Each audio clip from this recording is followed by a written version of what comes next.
Welcome. You are here for Rally the Sector with Nonprofit Vote and many of our friends.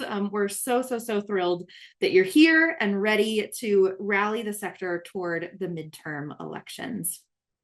So a couple of just announcements to get us all on the same page today. A recording of this webinar will be sent out within about a week to everyone who registered, even if you weren't able to attend. Closed captioning is available via Zoom. So there's a little button at the bottom black screen there, so you're able to add that in. Also, typically with our webinars, we do have a Q&A section, but there is just so much good stuff happening today that we don't have the time for a Q&A time, but you are welcome to interact in the chat. If there are questions or conversation that happens in the chat, we love that. Our panelists will answer that as they are able, but definitely no pressure there on them. But we would love for that to continue to be lively. So grateful that y'all are here. Please do also use that react button as well. We love that as panelists, as speakers, to hear that you are excited, that you are ready to rally about all of these things we're working on and talking about. So this is what our time looks like today for the next hour or so. Love it. We got a thumbs up. Woohoo. We've got some reflections from Nonprofit Vote's 20 years. I don't know about you all. I was not doing this work 20 years ago, but there were folks that were doing this work 20 years ago. So excited to celebrate that and kind of hear some of those stories and examples. Then we've got a celebration partner video. So many of our partners from across the country came together to just share some of the reasons they do this work and the connection to this work. And then we've got our keynote Rally the Sector speakers panel with a bunch of really fantastic leaders. All my heroes get to be on this panel. I'm very excited, and I know you all will be too. And then, as is our custom, we will close out with a call to action because we are organizers here, and taking action is the important next step that we do. So y'all ready to go? Can I see a couple of reacts, some hearts, some energy with some readiness to go? Yes. All right, let's do this, y'all. As I want to make sure folks are aware, so this is Nonprofit Vote. We have been around for 20 years. Happy birthday to us. Yes, we look great for having done this work for 20 years. And that work is that we're equipping America's nonprofits to do voter engagement with the communities that they serve. And we do that in order to create a more fair and inclusive democracy. That is the goal within all of this. So super excited to have you all in the journey with us. So at this time, I'm going to pass it to our executive director, Brian Miller, and also Michael Weeks, a retired executive director of the Providers Council and one of the founding members of Nonprofit Vote. Pass it on to you all. Hey, thank you, Gwen. And thank you all for being a part of this conversation. And as Gwen noted, this is our 20th anniversary. And so we wanted to kick it off with just a couple of reflections. And as we celebrate our 20th anniversary, and of course, as the United States celebrates its 250th. And obviously the world, our democracy, and our nonprofit sector looked a little different in 2006 when we started this work. And we're really glad to have today Michael Weeks here to join us and help set the stage. Michael was one of our founding board members of what started out as a network of state-based initiatives focused on nonprofit voter engagement. And Michael, tell us a little bit about how you first got connected to Nonprofit Vote. Sure. Well, first I want to say good afternoon and thank you, Brian, and your NBV team for having me today. I appreciate that and want to be one of the voices that say happy 20th birthday. I got connected actually before it was even called Nonprofit Vote. It was called the National Voter Engagement Network. But in my work with communities, particularly nonprofit community organizations in Massachusetts, they were often left out of the political system. The elected leaders didn't know who they were, didn't feel that they were being, and they didn't feel that they were being represented. And so one of the things that I had started back then was an effort called Care Vote. And in that initiative, my goal was to have human services employees and also the people they serve registered to vote, and more importantly, getting out the vote. Apparently, George Pillsbury must have heard about this, and he reached out to me and he said, Michael, why don't we get together? I'm thinking about doing something similar. And we got together, and George was, of course, an inspirational force. And we were able to go around and to raise some money and keep it going and to make sure it was nonpartisan as well. And using the power of nonprofits, who, as we all know, are trusted messengers for our communities. So that was my beginning back then. Well, that's really great to hear. And there's no doubt that trust building has been a key value of our work, really since the beginning. And we're still providing nonpartisan resources, tried and true toolkits, and templates for nonprofits. Many of the challenges faced by nonprofits today are different than they were in 2006, but a lot are the same. And so, tell us a little bit about the challenges that you faced, Michael, when you were starting Care Votes, and how did you overcome them? Yeah, certainly. I think I could characterize them as what I call the three R's during that particular time. One, reason. People needed to have a reason for vote. They didn't know why, what does it matter? And so it was important to connect with them about how their voting impacts them and the people they serve. The second was to address resistance. There weren't a lot of folks out there that were helping to support this sector for being a part of that. And so there was no question, we hear the term apathy, that was part of it, but there was also a structural problems with getting people engaged in voting that we had to address. And the third thing, which I think Nonprofit Vote did and continues to do wonderfully, is providing resources. You need credible resources that are based on facts, not on fiction. You needed things that had legal backing in a way to advance nonpartisan work. And in so many ways, what Nonprofit Vote did and continues to do is have myth busters. They bust those myths out there, and that, yes, you can and you should be a part of this democracy. Great. Well, how would you describe the continued need for this work to others? Well, I think until we have what I consider to be a culture of voter engagement in this sector and in our communities, we need to continue to do this. I've often used the term, to coin the word voterized, which is the term that I use to describe what I think we need to do in our community. We need to be voterized. We need to have that as part of our culture. It's an expectation, it's a responsibility, it's a duty for our communities to get engaged in voting, not only for their boards, their volunteers, and their staff, but equally, and in some cases more importantly, the people they serve need to be reminded, helped, encouraged to engage in civic engagement, because we know the connection between voting and civic engagement is strong. And so if we really want to have a great democracy, let's start by having people engage in the voting as well. That's great to hear. And I think you're absolutely right. And one of the things that we really lift up about is, obviously, we work with nonprofits, as everyone here attending this webinar knows, to help them get the communities that they serve engaged in the democratic process. Because one, we believe every vote matters. And yes, there's a lot going on today. I would argue that the very fact that some are trying to deny or dilute the vote, from the SAVE Act fights to the Supreme Court's VRA ruling and the redistricting wars, we're seeing a lot of that. But to me, that's evidence that's all the evidence we need to see to know that every vote matters. Because simply put, they wouldn't be doing all this work to limit the vote if it didn't matter.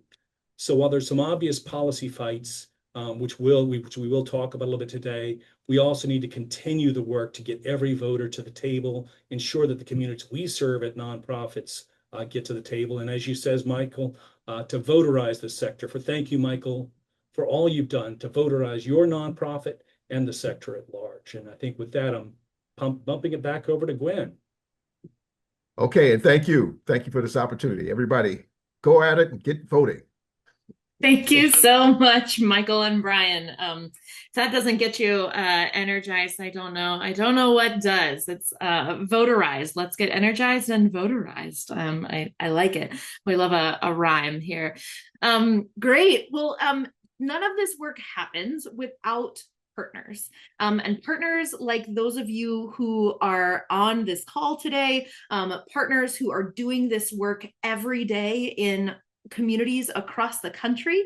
And so these partners are just the fabric that keeps us all together. So we've got a little celebration of those partners that I want to share now.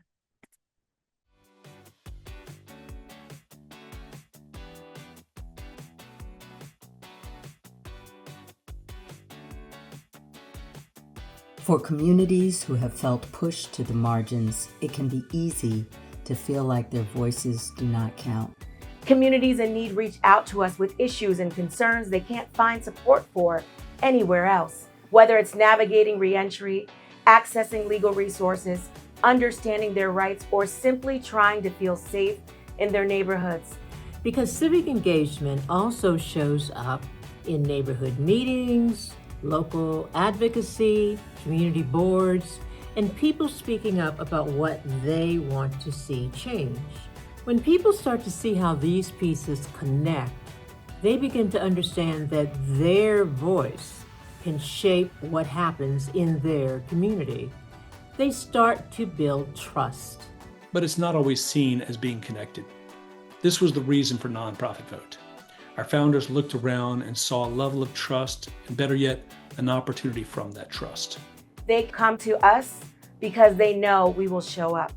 And that's the responsibility we carry, to meet people where they are, to bridge the gaps that systems have created, and to fill the social voids that too many institutions overlook.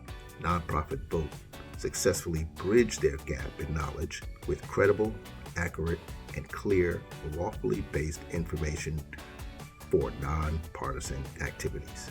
When more people participate, our leadership starts to look more like the communities it represents. That means different experiences, different perspectives, and a fuller understanding of what communities actually need.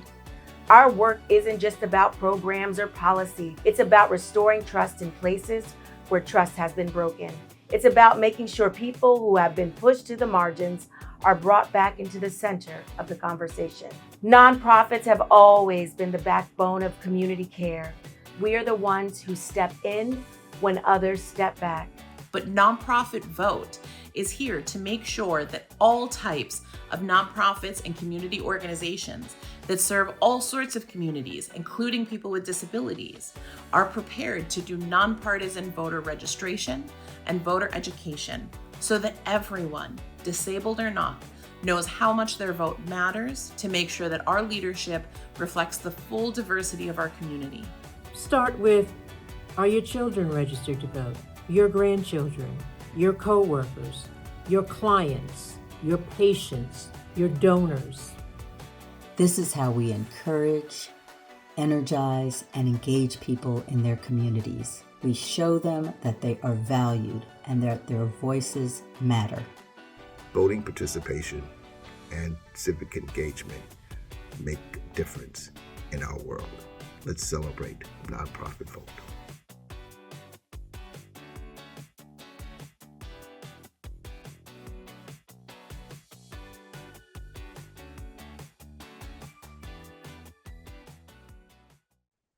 All right.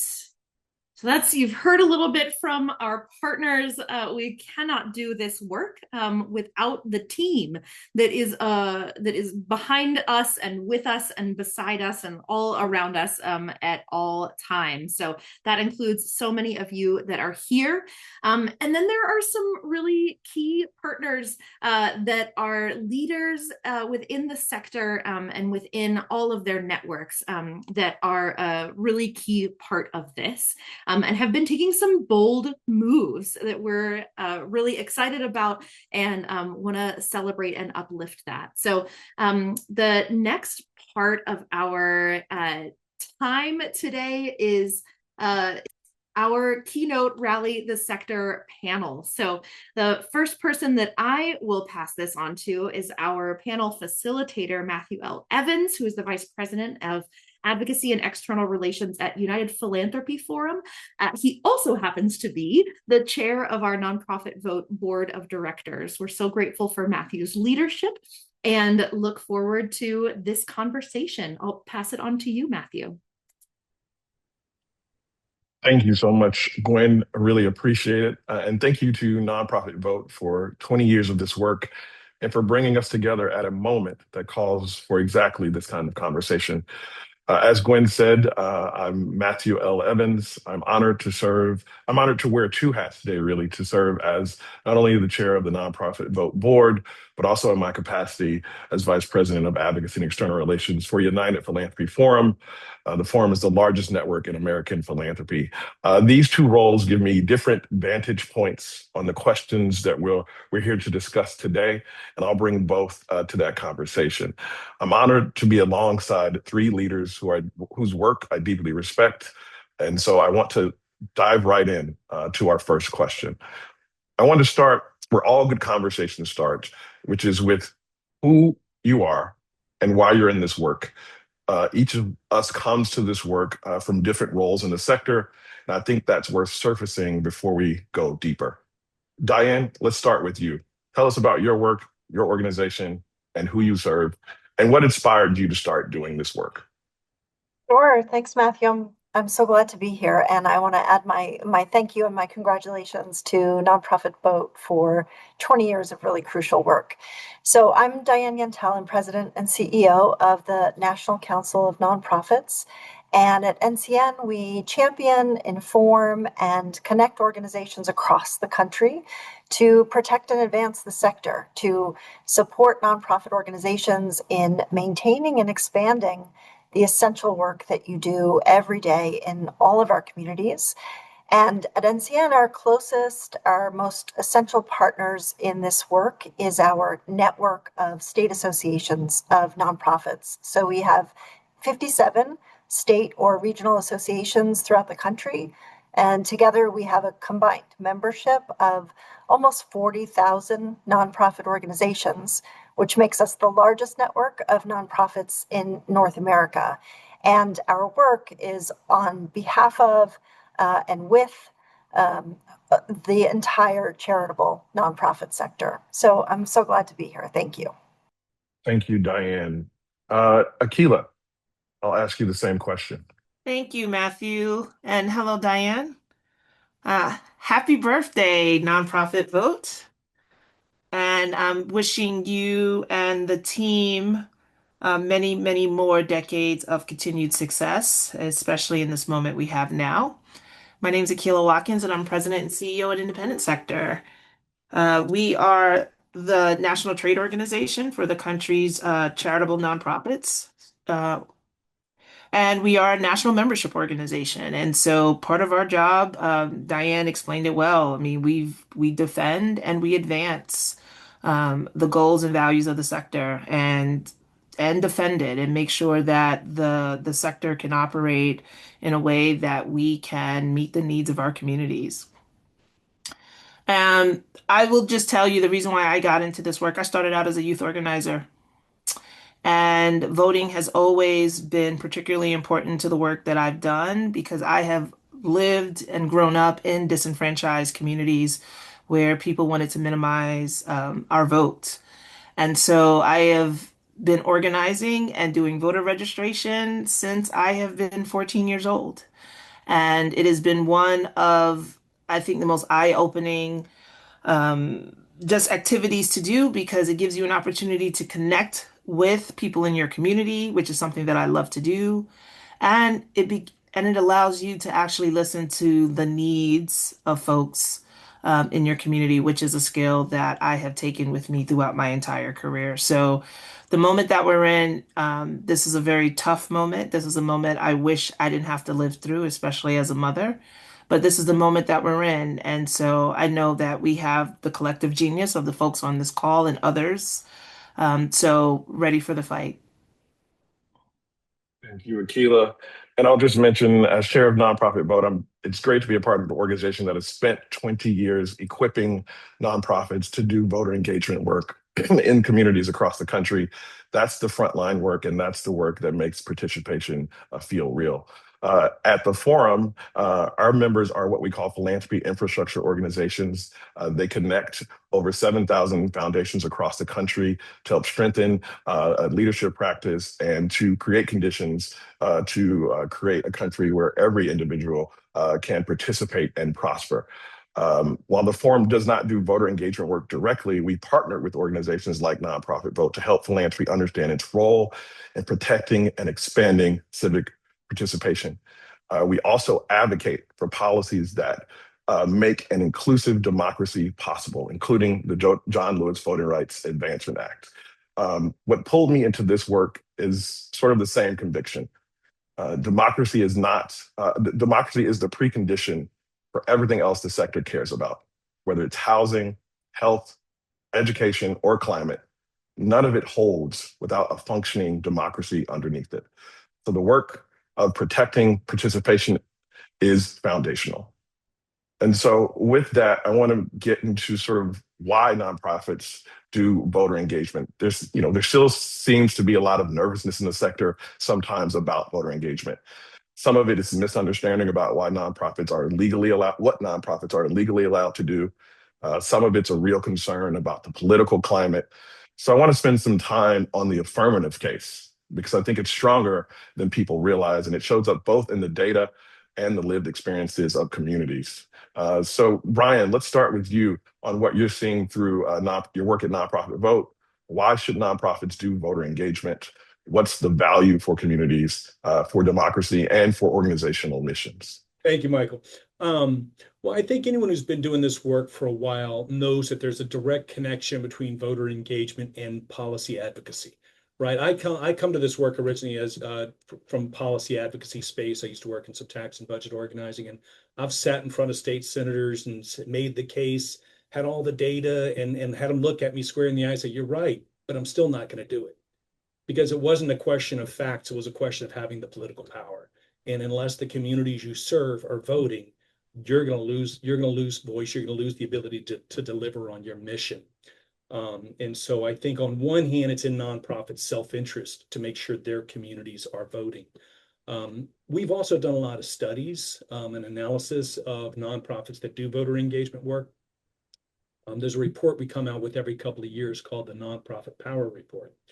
And the most recent version of that, we analyzed a few thousand voters who were engaged by nonprofits across a select number of states, and were able to document a 10 percentage point boost in turnout relative to comparable voters. So the voters that were contacted by nonprofits in these communities voted at 10 percentage points higher than other demographically similar voters in the same communities.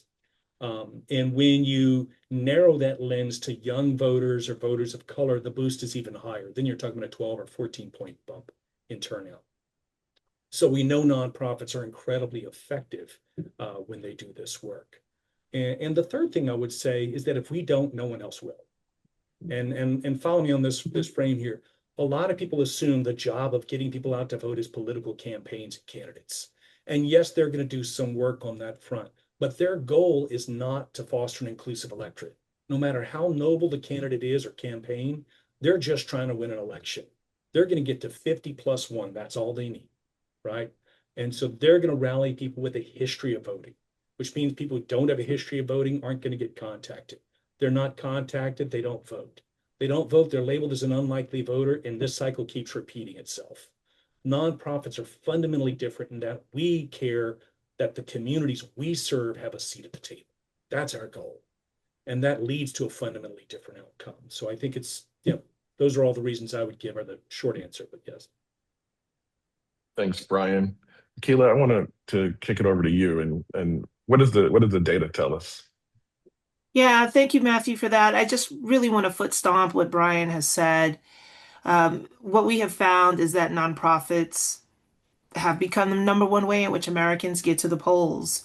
And like Brian outlined, it is a variety of things that nonprofits provide. I mean, everything from letting voters know where they vote at. Let them know, where they can go for trusted information. And sometimes when we're talking about our constituents that need an extra help, that may be elderly, disabled, being able to even get a ride to your voting polls, registering people to vote, going out and getting them excited about them contributing to civic life. These are all things that nonprofits do, and this, which is the reason why we are the number one way in which not Americans get registered to vote. So that's one thing that the data shows. And to your earlier point, Matthew, these are the areas that we need to build on because this is our power. I think the other sort of data point I want to point out is that, we also do national surveys because we're always monitoring where the American public is as it relates to the nonprofit sector. And so we have just recently finished a national polling of over 3,000 Americans. And we really are testing American support for the different types of nonprofit voter engagement programs. And what we have found overwhelmingly is that the American public, they trust nonprofits in terms of helping them register to vote. Nonprofits do not tell Americans who to vote for. That is an individual choice, but we are really great at getting Americans to the polls and getting them educated to be civically engaged. And I think that is a point that we should absolutely build on for today, for our midterms, and in the future. Thank you, Akilah, and thank you, Brian. I really appreciate that. Um, I think the next question, and I want to bring in Diane here. We know that the ground has shifted under this work in ways both legal and the ways we approach this work. What do you think has changed about voter engagement at nonprofits? And also, what stayed the same? And finally, what are the barriers or opportunities that we're facing now and the broader threats? It's a big question. A lot we could say on all of that. I think to start, we have to be honest about what's happening right now in our country and recognizing that the Voting Rights Act, a significant and crucial achievement and advancement of the civil rights movement, is being dismantled piece by piece, decision by decision. And Matthew and Akilah, I know you will talk more about this and are doing really significant work in this space. But we are also in a time of just tremendous threats to the nonprofit sector and to the communities that we serve. And it's a time when, really, for the first time I can think of in my career, the federal government is approaching nonprofits more as an opponent than as a partner. And we're seeing this play out from funding cuts to really harmful narratives vilifying the work of the sector, wrongful accusations about our work. We're seeing FBI and DOJ investigations even going as far as the recent criminal and clearly politically driven indictment of the Southern Poverty Law Center. This moment is different, and the threat environment is heightened. But that doesn't mean that we should in any way back away from our crucial work on voter engagement. It means we have all the more reason, and it's all the more critical that we stand up to defend the sector, to recognize nonprofits' crucial role in civil society and in a functioning democracy, and work to advance our work. So we need to be really doubling down and expanding our work as nonprofits on voter engagement, while also being mindful of the environment that we're in, right? Being mindful that this work is likely to be under more of a microscope, maybe than it has been previously. And so equipping ourselves with knowledge, with information, with the talking points that we need to be able to fulsomely defend it. And at NCN, we've put together messaging guidance for nonprofits on continued voter and civic engagement work in this moment. And I really encourage everybody to check it out and to use it and to keep up this important work. Thank you, Diane. Really important information all across. And I think I just want to underscore something you said early on is that, one of the things that we've seen at the forum since last year, really, to your point, is an unprecedented convergence of threats to the sector in a way that we haven't seen before. So when we talk about the dismantling of the Voting Rights Act, we know that that didn't happen overnight. But the past several years have sort of accelerated in ways that should alarm every organization in the sector. And that's like the consequences we're living through are happening in real time in a redistricting environment where maps are being withdrawn to entrench power rather than reflect communities. The communities being cut out of those maps are the same communities our sector exists to serve.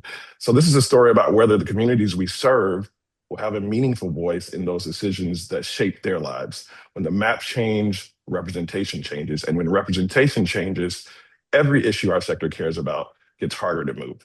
So I just want to underscore that that's why strong advocacy, like Diane mentioned, is crucial to our sector. One of the things that we're doing at the forum is making sure through our strategic direction, sustaining the sector, including our advocacy pillar, which is squarely aimed at advocating for policies that protect conditions for an inclusive democracy, like I mentioned for the John Lewis Voting Rights Advancement Act. So when we convene our members of philanthropy infrastructure organizations across the country, we want to make sure we're moving in coordination with partners like NCN, Independent Sector, and Nonprofit Vote, rather than in isolation. And when we partner with these groups to make sure philanthropy understands that protecting the vote is protecting every other investment it's making. And so with that, I want to hand it to Akilah to get her feedback on this important question as well. Thank you, Matthew, for that. And um, this is a heavy moment we're in, right? So Diane really laid it out, and you laid it out really well, that with the erosion of the Voting Rights Act, we're left with, a new reality here. And so in terms of what are we going to do about it, right? I think a couple of things.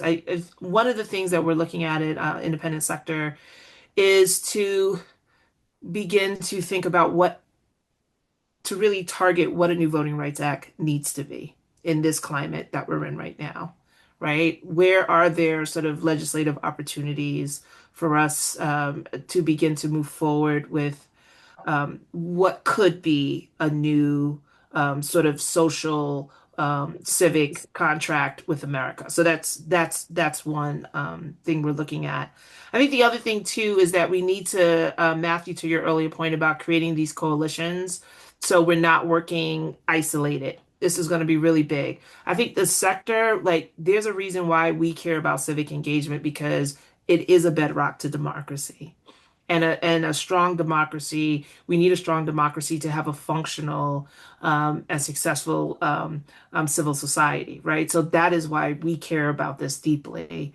And so I think we have to also make sure to create these alignments with civil rights groups, with other portions of our sector that are looking at this from different perspectives, to make sure that our strategy around this is aligned, and that we can leverage and support each other, whether that is sorry, I am okay, whether that is a legal strategy, and it also has to be a legislative strategy. So I think those two things have to also be on the table. And then I'll say the third thing is we have to get Americans out voting. We have a midterm election.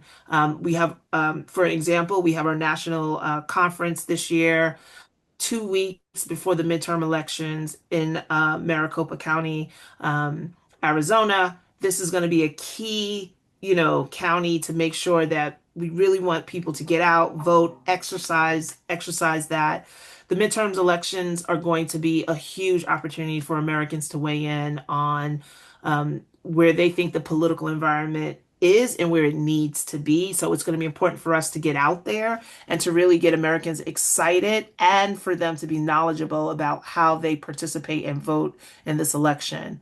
And I don't want to be an alarmist here, but I do think we have to communicate the level of urgency and the level of just extreme importance, that we need to get young people out. We need to get everybody out participating and voting. And the nonprofit sector is going to be key to that, which is another reason why we have been under attack by this administration, right? Because this administration knows that our sector is strong and that we do have the power to mobilize millions of Americans to the polls. Thank you, Akilah. Um, I really appreciate that grounding there, and it's important sort of for our next question as we sort of pivot to what are some of the practical things that we can do. We know there are nonprofits listening to this conversation who want to act and maybe aren't sure where to start, or who started and got nervous and pulled back. So we know the election season is coming up soon. What do they need to hear right now to counter sort of the chill and feel more confident about doing this work? Brian, this is yours. Sort of walk us through what's possible in this moment. Sure. Well, one, I do think there is a both and element here, and I'll get to that because yes, we need to be thinking about these policy things. We need to be thinking about what policies we can advance that would restore at least key elements of the Voting Rights Act or limit hyperpartisan redistricting and all this kind of stuff. But at the same time, as Akilah said, there's an election in 5 months, right? And we need to make sure our communities are out there. And I think, some of the things that we lift up is there's a lot of good. Well, one, I think we need to make the case that it is absolutely imperative that we get out the vote because, like, as I mentioned earlier, the campaigns won't do it. They're trying to win an election. We are the ones who get our communities to the table. And we know the data shows it works. So, at Nonprofit, we've been trying to provide a lot of resources. We know, especially with last year's, a lot of the cuts to federal funding that nonprofits got, some of the grant clawbacks, a lot of nonprofits are working with fewer resources, right? So how do you continue to do work like voter engagement if you've got fewer resources? We really try to make as much of the resources that we provide plug and play as possible. So that it's not an add-on. You already have clients coming to your agency. How can you engage them in the process? You already have communications going out to your community. How can you use those communications to promote the vote and get folks out voting and participating? Hopefully you've already got partnerships. A lot's been said about partnerships for locally based nonprofits. Maybe there's some candidate forums you can sign on to in partnership with other organizations. There's a lot that nonprofits can do, and we want to help support those nonprofits in doing that work in the next 6 months, but also in the years to come, because that's imperative. So everything from voter registration to education to getting out the vote. But I do think a second part of this, and I think this is where the countering the chill comes in. We need to make sure nonprofits know where the legal lines are. That, where are your protections? I know, what do you do? I mean, we've seen groups like the Southern Poverty League, SPLC, come under attack. How do you ensure that one, we need to stand in solidarity with groups that come under attack and stand up for due process, but also make sure that nonprofits, that this doesn't have a chilling effect, that nonprofits know there's tons of legal recourse should the extremely unlikely event that most of the nonprofits that we're dealing with are not at the level of a profile that an SPLC is. So you're probably not going to be targeted, but if you are, there's plenty of legal recourse. There's a whole appeals process should a C3 come under attack. And we try to do some webinars and trainings on that. The other thing is about making sure we have good election protection resources out there. What do you do if you're doing GeoTV work, and how do you talk to folks about ICE at polls? How do you talk to folks about if they're feeling like their ballots won't count? What's the options for provisional voting? And we put out the 1-800-HOUR-VOTE hotline to help have confidence in the electoral process. And I think it's imperative on us to get our communities out voting, but also be partners with those that are doing election protection work. Get out the 800 number, the 1-800-HOUR-VOTE. So that in this environment, people have the confidence to know that should something go awry at the polling location, there is some recourse to make sure their vote is heard. What are valid curing processes if you vote by mail? There's a lot of education we can do about this that helps our communities have the confidence that, yes, we can do this work. It is our legal right to do this work, that the nonprofits can do this. And for the voters, that if there's a problem at the polls, there's a recourse, and there's mechanisms. I see the chat in there. That number is 1-800-HOUR-VOTE. There's also another, there's a couple, and I'll have Jack put them in the chat window for the APIA. I think it's APIA vote. And there's there's an Arabic language and a Spanish language version as well. Thanks so much, Brian. I really appreciate that. And just underscoring the importance of continued education in this moment. When I talk at the forum a lot, I say that sometimes we're redundant on purpose. I think we have to keep beating the drum, particularly in this environment that continues to evolve. So I really appreciate all the resources and strategies you laid out there. And I think it bears repeating even after this call. So as we sort of close this portion of the conversation, I think we should close just thinking about what the future looks like. So we know it's easy in a moment like this to spend time on what's being lost, but I want us to spend just a few moments on what we're building toward. Paint us a picture of the future of our sector where voting and civic engagement are the norm. What could be different, and what will it take to get there? Akilah, let's start with you, and then Diane, I'll come to you. It's such a big question. First of all, I do want to just say that another resource too, and I love the fact that we have resources for people ready and ready to go, is Leave No Power on the Table initiative. If you go to independent sector, I'm going to just put it in the chat. If you go to our website, you'll see again just a lot of really great resources. In terms of nonpartisan campaign information. How do you amplify and communicate your voice? How do you register people? All the stuff that Brian laid out earlier. So just another additional resource. But Matthew, you asked a very fundamental question, a question that I know keeps all of us up at night is, how do we make sure that we do build a strong civil society and the role that democracy plays in that, right? So I think we have implicitly answered that throughout this. It is important. We need every American citizen, all of us, to participate in order to make this experiment of a multiracial society in America viable, right? Even if we disagree on some points, the disagreement is where we build conversation. This is where we build our ability to stretch and get to know one another and build insight, right? So it is important that not only does the nonprofit sector reimagine what our relationship with government needs to be in the future, but our relationship to individual citizens in this country. And our role is about, especially as it relates to voting, is about helping them access what they need in order to show up and vote in their own best interest. And I think that's the other thing that I would love to see. I would love to see more Americans be able to, to get the sort of political education that they need so they can make decisions based on their own interest and their own community's interest, ultimately. And so I think the work that we have ahead of us is to build a civil society where Americans can be in community, can feel safe, can exercise their First Amendment, can be able to vote and not feel like they're under threat of voting, right? All of these things are really important. And I think that our sector can play an important leadership role in that. And so I think our work right now, 5 months to an election. Let's not lose sight of that. Even though I know we have to think about the future too, but we also have to think about 5 months midterm election. So I think everybody needs to get ready and get organized and get folks out to vote.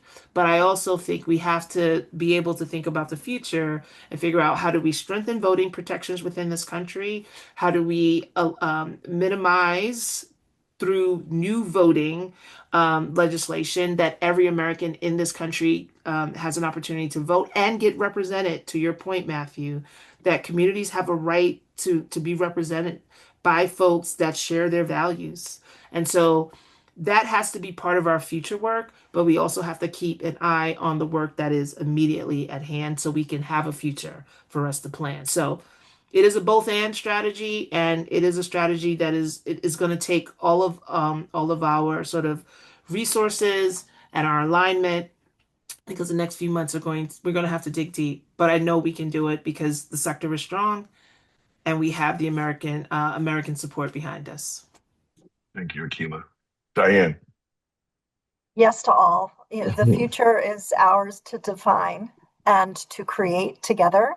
And we have to recognize that, yes, things may get worse before they get better. And we need to double down and continue to defend the sector as we have been. And we need to create the space for ourselves to step out of crisis and think big together and really envision the future fully resilient, empowered, resourced nonprofit sector that can build and enhance a multiracial democracy, neither of which we've ever had in this country. Yeah. So we have an opportunity to come together and dream big and build it. I just want to really end by underscoring for all the nonprofits on this call and all those who might be listening to remember that democracy doesn't run on good intentions, right? It runs on participation, and participation doesn't happen by accident.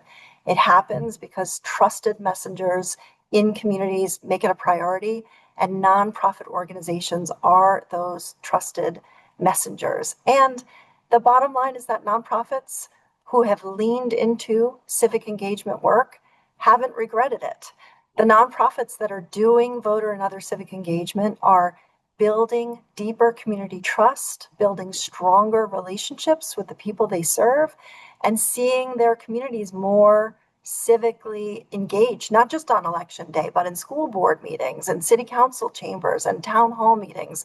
And all of this impacts the work that we do. All of this enables us to better do our work and advance our mission. So let's keep at it.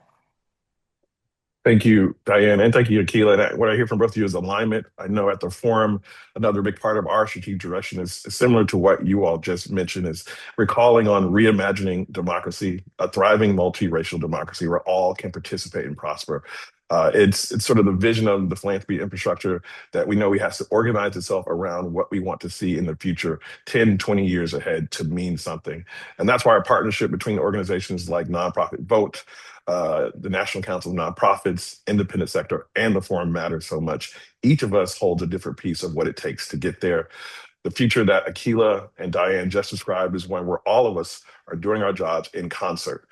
The field can only move as one when its connective tissue is healthy.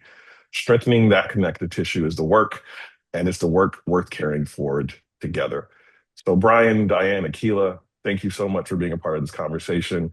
Gwen, I'll hand it back to you. Thank you so much, Matthew. Thank you, Diane and Akilah and Brian. Such an important conversation, like you said, relevant in this moment. It's so many things I even just wrote down myself to take from this. So really appreciate you all.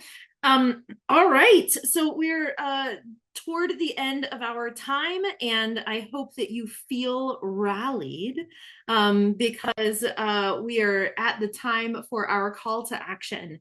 And our call to action today is to, one, rally yourself.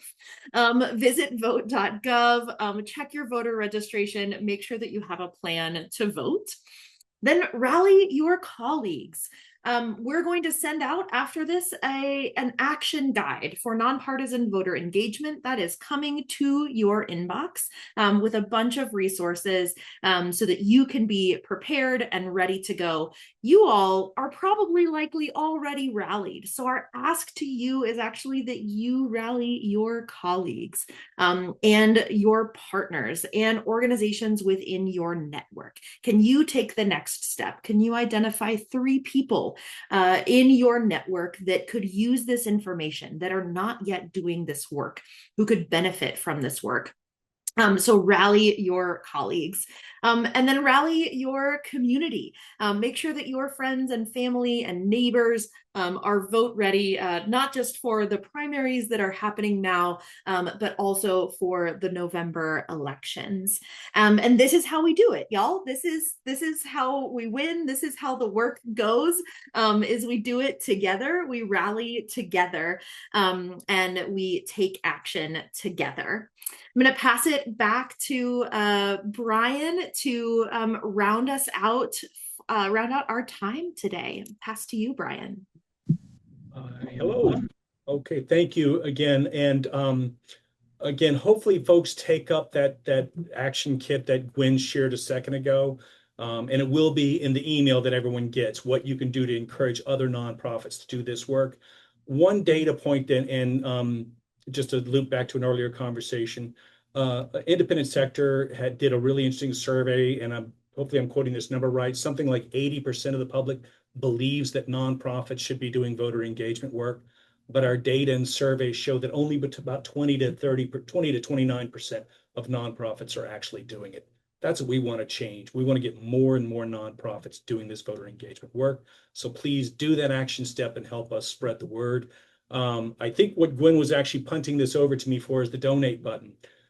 We always put this on the end of our slides. All our webinars are free for anyone. We provide free resources, toolkits on our website. However, donations do make this work possible. So we invite folks, if you are able, if you can, to go ahead and make that donation. And the one special update we have now is that thanks to a very generous donor who gave us a generous matching pledge, all gifts for the rest of the year, at least until we get to a ginormous amount of money, will be matched 2 for 1. So a $50 donation becomes $150, a $100 donation becomes $300, $10 becomes $30. Basically 3 times the impact. So we do invite folks, if you find these webinars to be useful, if you want us to be doing this more and encouraging more nonprofits and providing our resources, please consider making a donation. And that's it. I think I'm bouncing it back to you, Gwen.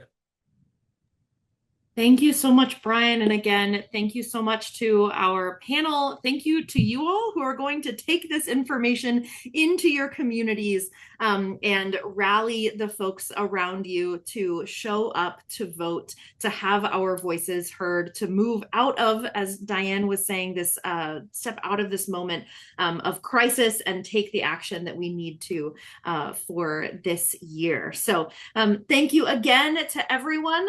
Please consider yourself rallied and look forward to that action toolkit in your inboxes. Thank you so much and have a good one. We'll talk to you next time.